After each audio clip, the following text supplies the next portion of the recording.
Marie-Pierre Bourgeois, bonjour. Bonjour. Un grand merci d'avoir accepté l'invitation de la Fringale culturelle. C'est un plaisir de vous rencontrer. C'est la première fois, parce que c'est la première fois que vous vous exprimez dans un ouvrage, c'est votre premier. Tout à fait. Le thème, vous parlez du FN et de l'homosexualité, ça s'appelle Rosemary, enquête sur le FN et l'homosexualité, c'est aux éditions du Moment, et effectivement c'est un thème en ce moment qu'on voit pas mal émerger, et comment vous avez eu envie d'écrire sur ce sujet-là? Alors il y a deux points de départ dans mon livre. Le premier point de départ, c'est la Manif pour tous. Lorsque la Manif pour tous descend dans la rue, on voit toute l'extrême droite, à l'exception de ses deux principaux visages de l'époque, Florian Philippot et Marine Le Pen. C'est également lors de la Manif pour tous que Marion Maréchal émerge véritablement politiquement et médiatiquement. Elle prend de la véritable épaisseur intellectuelle à ce moment-là. Et c'est donc sur cette question homosexuelle que vont se faire les premières tensions entre la tante et la nièce. Le deuxième point de départ, c'est également l'illusion du Front National qui va apparaître comme un parti désormais extrêmement moderne et qui voudrait laisser derrière lui les soupçons d'antisémitisme et d'homophobie. L'antisémitisme, il y est parvenu en partie. On se rappelle des voyages en Israël de Marine Le Pen, organisés par Louis Alliot, qui est alors le numéro 2. Donc on va dire que le soupçon d'antisémitisme est de plus en plus effacé. Il faut maintenant résoudre ce soupçon d'homophobie et c'est ce à quoi Florian Philippot essaie de s'atteler. Donc derrière la question de l'homophobie, il y a une question politique qui est celle de la tension entre Marion Maréchal et Marine Le Pen, et il y a également la question du parti de plus en plus moderne qui serait désormais un parti comme les autres sur ces deux sujets très délicats, l'antisémitisme et l'homophobie.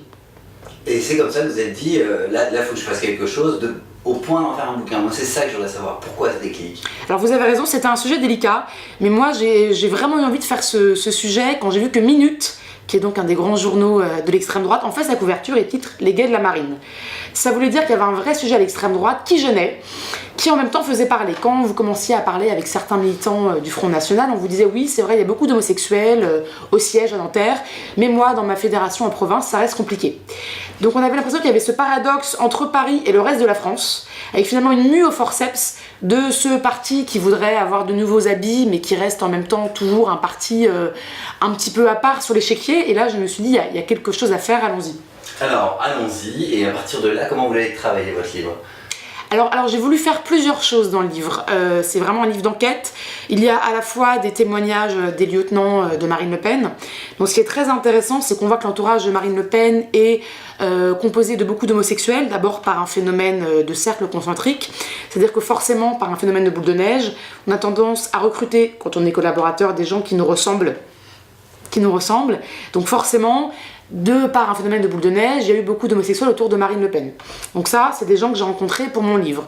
J'ai également voulu rencontrer des militants parisiens qui vous disent que oui, c'est exact, il y a un vrai discours de tolérance. Aujourd'hui, l'homosexualité serait un non-sujet au Front National. Puis j'ai également voulu rencontrer des militants peut-être un peu plus distants de cette question-là, qui eux sont en province et qui disent oui, aujourd'hui ça reste très compliqué d'être homosexuel. Donc il y a cette partie qui est vraiment sur le Front National, et également une partie plus sur la communauté homosexuelle en elle-même, qui se droitise de plus en plus. Aujourd'hui, quand vous regardez les chiffres du CEVIPOF, qui est le centre d'études de la vie politique française, aux dernières élections régionales en 2015, 38% des homosexuels masculins ont voté Front National contre 30% des hétérosexuels masculins. Donc il y a un vrai vote aujourd'hui homosexuel pour le Front National, et ce qu'on voit, c'est qu'aujourd'hui les communautés homosexuelles votent à gauche, vote Front National, mais saute de plus en plus la case de la droite républicaine. Donc ce que ça dit aussi, c'est qu'il y a une droitisation de la communauté homosexuelle qui s'explique par une crainte vis-à-vis de la montée de l'islamisme qui empêcherait de mener librement sa vie amoureuse au grand jour.